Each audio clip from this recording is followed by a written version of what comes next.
எல்லோருக்கும் வணக்கம். இப்போ மாங்காய் சீசனே முடிய போகுது. நான் ஒவ்வொன்றா மெதுவாக தான் செஞ்சுனே இருக்கிறேன். மாங்காய் ஊறுக்காய் வந்து செய்யணும்னு ஆசை. மாங்காய் வந்து வாங்கிட்டு வந்தாங்களா? ஆனால் மாங்காய் சீசன் முடிஞ்சாலுமா மாங்காய் எப்பவுமே கிடைக்குதுமா? கிடைக்குது, ரேட்டும் அதிகமாக இருக்கு. நான் வந்து மாங்காய் வந்து கட் பண்ணி போட்டு ஊறுக்காய் செஞ்சுருக்கிறேன், துருவி போட்டு ஊறுக்காய் செஞ்சுருக்கிறேன். நம்ம வீடியோவில் நீங்கள் பார்த்துருப்பீங்க. இன்னைக்கு வந்து நம்ம செய்ய போகிறது வந்து இஞ்சி பூண்டு மாங்காய் வச்சு ஒரு சூப்பரான ஊறுகாய் தான் செய்ய போகிறோம். 6 மாதம் 1 மாதம் ஆனால் கூட கெட்டு போகாது. அதே மாதிரி காய்ச்சல் இருக்குது, பசி எடுக்கலாம், அந்த மாதிரி இருக்குல்ல. இஞ்சி பூண்டுலாம் வச்சதுனால மாங்காய் ஊறுகாய் மாதிரியே தெரியாது, இஞ்சி பூண்டு ஊறுகாய் மாதிரி தான் இருக்கும். ரொம்ப அருமையாக இருக்கும். வாங்க அந்த ஊறுகாய் வந்து நம்ம செய்யலாம். ஒரு 2 டீஸ்பூன் வந்து எண்ணெய் சேர்த்துக்கிறேன்.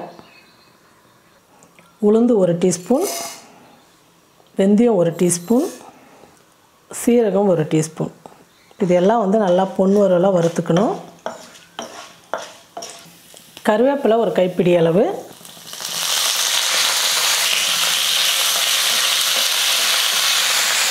கருவேப்பிலை உளுந்து வெந்தயம் எல்லாம் வந்து நல்லா வறுபட்டுடுச்சு. இது ஒரு பாத்திரத்தில் மாற்றிக்கலாம். இதே கடாயில் 1/2 கப்பு வந்து நான் இஞ்சி எடுத்துக்கிட்டேன். நான் இந்த கப்பில் வந்து மாங்காய் வந்து 4 கப்பு எடுத்துருக்கிறேன். அதுக்காக 1/2 கப்பு வந்து இஞ்சி எடுத்துக்கிட்டேன். இஞ்சி வந்து நல்லா வறுத்துக்கணும். இஞ்சி வந்து பாதி அளவுக்கு வதங்கின உடனே நம்ம வந்து பூண்டு சேர்த்துக்கலாம். இஞ்சி எந்த அளவுக்கு எடுத்துமோ அதே அளவு தான் பூண்டு எடுத்துக்கணும். இஞ்சி பூண்டு நல்லா வதங்கிடுச்சு. இப்போ இதை வந்து ஒரு பாத்திரத்தில் வந்து மாற்றிக்கலாம். பாருங்கள், நான் இந்த கப்பில் வந்து 4 கப்பு மாங்காய் வந்து சின்ன சின்னதாக கட் பண்ணி எடுத்துக்கிட்டேன். இந்த மாங்காய் சேர்த்துக்கலாம். 4 கப்பு மாங்காய்க்கு 1/2 கப்பு இஞ்சி 1/2 கப்பு பூண்டு எடுத்துக்கிட்டேன். இந்த எண்ணெயிலே வந்து இந்த மாங்காய் வந்து நல்லா வதங்கணும். பாருங்க, மாங்காய் வந்து நல்லா வெந்துடுச்சு. இப்படி பண்ணும்போது நல்லா ஈஸியாக வந்து நல்லா மெதுவாக இருக்கணும். இது ஒரு பாத்திரத்தில் மாற்றிக்கலாம்.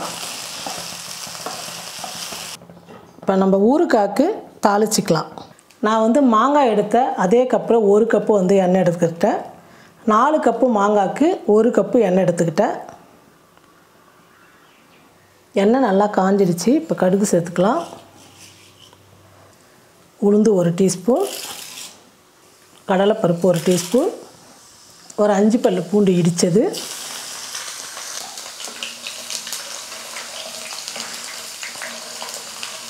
வரமிளகா 3,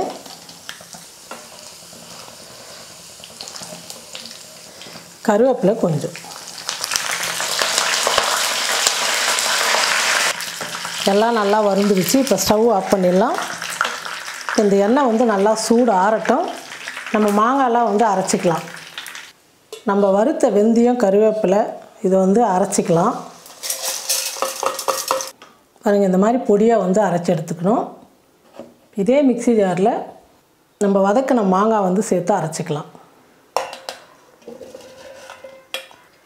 மாங்காய் 1/4 பாகம் அரைப்பட்ட உடனே நம்ம வதக்கின இஞ்சியும் பூண்டு வந்து சேர்த்து நைஸாக அரைச்சிக்கலாம்.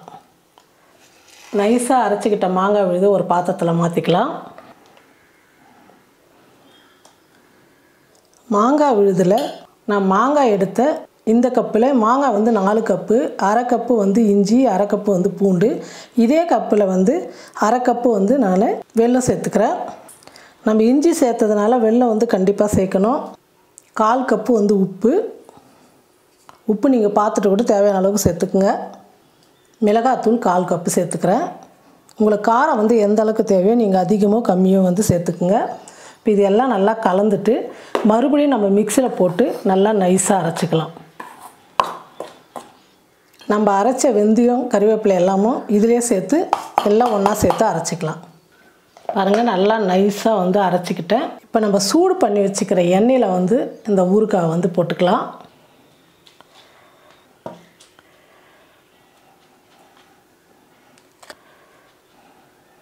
நம்ம அரைச்ச மாங்காய் விழுதை எண்ணெயில் வந்து நல்லா கலந்துடுங்க. எண்ணெய் வந்து நல்லா சூடு ஆறிடுச்சு. எண்ணெய் வந்து சூடாக இருக்கக்கூடாது. இந்த மாதிரி நீங்கள் எண்ணெய் வந்து நிறைய ஊற்றி நல்லா வந்து இந்த மாதிரிலாம் வதக்கி வந்து நீங்கள் ஊறுகாய் செஞ்சு வச்சுக்கும் போது 1 வருஷம் ஆனால் கூட இந்த ஊறுகாய் கெட்டு போகாது. சாதத்தில் பிசைஞ்சு சாப்பிட்லாம். தயிர் சாதம், லெமன் சாதம் எல்லாத்துக்குமே வந்து அவ்வளோ அருமையாக சூப்பராக இருக்கும். நம்ம இஞ்சி புளி மாங்காய் எல்லாம் வந்து எண்ணெயில் வதக்கி அரைச்சதுனால கெட்டே போகாது, அவ்வளோ நல்லாயிருக்கும். இந்த ஊறுகாய்க்கு வந்து மெயின் வந்து எண்ணெய் தான். அந்த எண்ணெய் ஃபுல்லாக வந்து இந்த மாங்காய் வந்து இந்த ஊறுகாய் வந்து நல்லா இழுக்கணும். பாருங்கள், ஊறுகாய் வந்து தாளித்து நான் ஒரு அரை மணி நேரம் வந்து நல்லா ஆற வச்சுக்கிட்டேன். எண்ணெய்லாம் நல்லா இழுத்து மறுபடியும் வந்து அந்த எண்ணெய் வந்து நல்லா வெளியே வந்துடுச்சு. ஒரு அருமையான மாங்காய் இஞ்சி பூண்டு ஊறுகாய் சூப்பராக ரெடி ஆகிடுச்சு. இது சாதத்தோட பிசைஞ்சு சாப்பிட்றதுக்கும் ரொம்ப நல்லாயிருக்கும், இட்லி தோசைக்கு நல்லாயிருக்கும், எல்லாத்தையுமே ரொம்ப சூப்பராக இருக்கும். தயிர் சாதத்துக்கெல்லாம் தொட்டு சாப்பிட அவ்வளோ நல்லாயிருக்கும்.